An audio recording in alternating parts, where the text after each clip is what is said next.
let's take the final look on our website.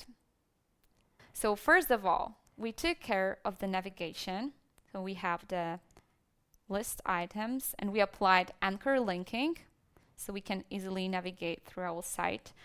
We have also external links, for instance, to the Twitter account. We created a header section with a photo. We applied box shadow. We have the captions. We have the button with the animation, with the transition function, with the pseudo class applied, which is hover. We have the list. We have the bigger heading. We applied various font styles. We have different typefaces. We've got the text centered. We've got 2 columns in our grid. We have the pictures attached. We've got various text alignments to the left, to the right, and we also have the footer.